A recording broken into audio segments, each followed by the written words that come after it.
G7 जैसे आपको पता है कि कनाडा में हो रहा है, अल्बर्टा में। इस समय यहाँ पे आप देख सकते हैं कि हम G7 के तो बाहर नहीं है इस समय कैनाडास्किस में, लेकिन हम लोग कैलगरी में हैं। कैलगरी में हम इसलिए हैं क्योंकि आज वो दिन है जब मोदी जी को यहाँ पे आना है। और मोदी जी, जैसा कि आप देख सकते हैं कि यहाँ सैकड़ों की तादाद में इंडियन डायस्पोरा यहाँ पे इकट्ठा हुआ है।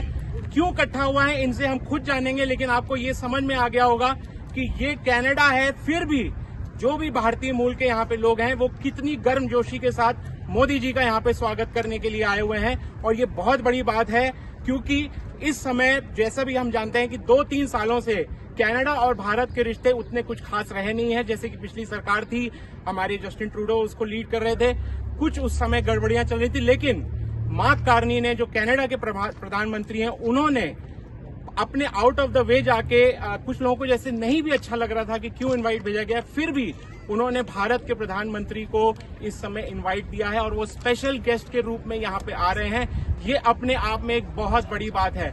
तो आइए इन सबसे पूछते हैं कि यहाँ पे ये लोग क्यों आए हैं और यहाँ पे किस तरह से उनका स्वागत किया जा रहा है। मोदी बहुत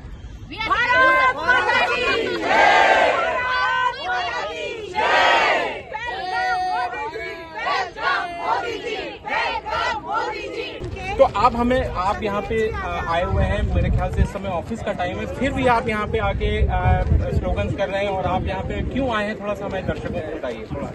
जी देखिए, दो चीज़ें हैं। एक तो हमारी मातृभूमि भारत है, दूसरा आज हमारी कर्मभूमि कनाडा है। और कनाडा में जो G7 समिट हो रहा है उससे कई मुद्दे होते हैं जो डिस्कस होते हैं, कई सारे डील्स कंट्रीज के बीच में होती है और इसमें कनाडा को भारत की ज़रूरत है और भारत को कनाडा की ज़रूरत है। तो उसके वजह से आज भारत को न्योता मिला, भारत ने भी बिल्कुल बन के वो एक्सेप्ट किया। और आज मैं इमोशनल हो गया कि यहाँ पे इतने लोग हैं जो चाहते थे कि भारत और कनाडा के जो रिश्ते हैं वो सुधर जाए, क्योंकि बहुत कुछ है कनाडा को ऑफर करने के लिए भारत के लिए। और भारत बड़ा कंज्यूमर कंट्री है जहाँ से हमारा ऑयल जा सकता है, एनर्जी सेक्टर, साइंस, टेक्नोलॉजी, बहुत सारी चीज़ों में हम एक दूसरे को हेल्प कर सकते हैं। तो ये जो थॉट था आज, जिससे हम बहुत व्यथित थे 2-3 साल से कि दो बड़े देश जिसमें भारतीय इतनी बड़ी संख्या में है, हमारी संस्कृति भी इतनी बड़ी संख्या में है, उनका रिश्ता क्यों सुधर नहीं रहा। पर मार्क कार्नी जी को हम थैंक यू कहना चाहेंगे कि उन्होंने इनवाइट दिया। आज मोदी जी आए हैं और हमें बहुत प्रशंसा है मोदी जी के नेतृत्व की कि उन्होंने किस तरह से पिछले 10 सालों में भारत को एक नए मकाम पे लेके गए हैं। तो हम सारे ही उनको वेलकम करने के लिए आज यहाँ पे आए हुए हैं। आपने बिल्कुल सही कहा, हम सीधे ऑफिस से आए हुए हैं। बहुत ही हम खुश हैं कि वहाँ यहाँ पे ये सारी बातचीत हो रही है और हमें मौका मिला है कि हमारे सिटी में उनका स्वागत करें। तो हम बहुत ही खुश हैं, बहुत ही उत्साही हैं। देखिए, कहा जाता है कि G7 जैसे कि ग्रेट 7 का जो ये ग्रुप है जिसको G7 कहा जाता है, लेकिन G7 में देखा जाए तो भारत भी अब एक चौथी सबसे बड़ी अर्थव्यवस्था हो चुकी है। क्या आपको नहीं लगता कि G7 या G8 का पार्ट अब भारत को होना चाहिए? बिल्कुल, भारत को मेरे ख्याल से अभी काफ़ी सारे कंट्रीज प्रपोज करते जा रही है कि they should be a part of larger forums, चाहे वो यूनाइटेड नेशंस हो, हम क्वाड के ऑलरेडी हिस्सा है। अभी G7 का जैसे आपने कहा G8 हो सकता है। तो भारत की जो है, हर कोई भारत को अपना हिस्सा बनाना चाहते हैं, भारत से सीखना चाहते हैं, भारत के साथ आगे बढ़ना चाहते हैं। G7 में भारत नहीं होने के बावजूद भी हमें जो इन्विटेशन मिला है ये उसका एक प्रतीक है। मेरे ख्याल से एक अच्छा खासा सिग्नल है कि आगे जाके हमको ये जगह मिल सकती है जहाँ पे हम हमारा योगदान दें। आप इंटरनेशनल हिंदू फाउंडेशन की जो है अध्यक्ष हैं, आप अपने बारे थोड़ा सा बताइए कि आपको कैसा लग रहा है और यहाँ पे कैसे 2-5 मिनट के अंदर सारे लोग, कम से कम 200 लोग मुझे यहाँ पे दिख रहे हैं, कैसे वो यहाँ पे आ गए और क्या करने के लिए यहाँ पे आए हैं? देखिए, एक तो आपका धन्यवाद साधना न्यूज़ का हमें कवर करने के लिए।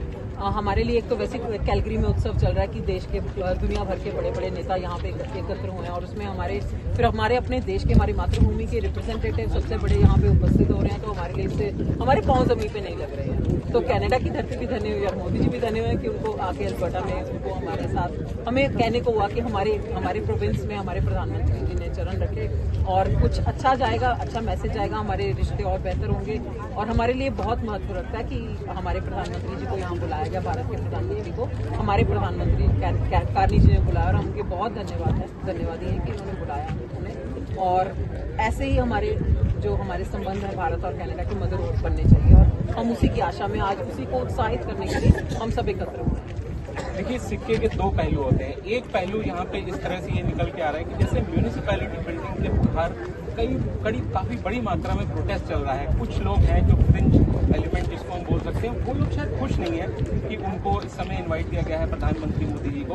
और दूसरा पहलू यहाँ पे यह है कि जो कि भारत, आप सब झंडे लेके यहाँ पे खड़े हैं, भारत के भी झंडे लेके खड़े हैं और आप कनाडा का भी झंडा लेके खड़े हैं, वो भी एक दूसरा पहलू है।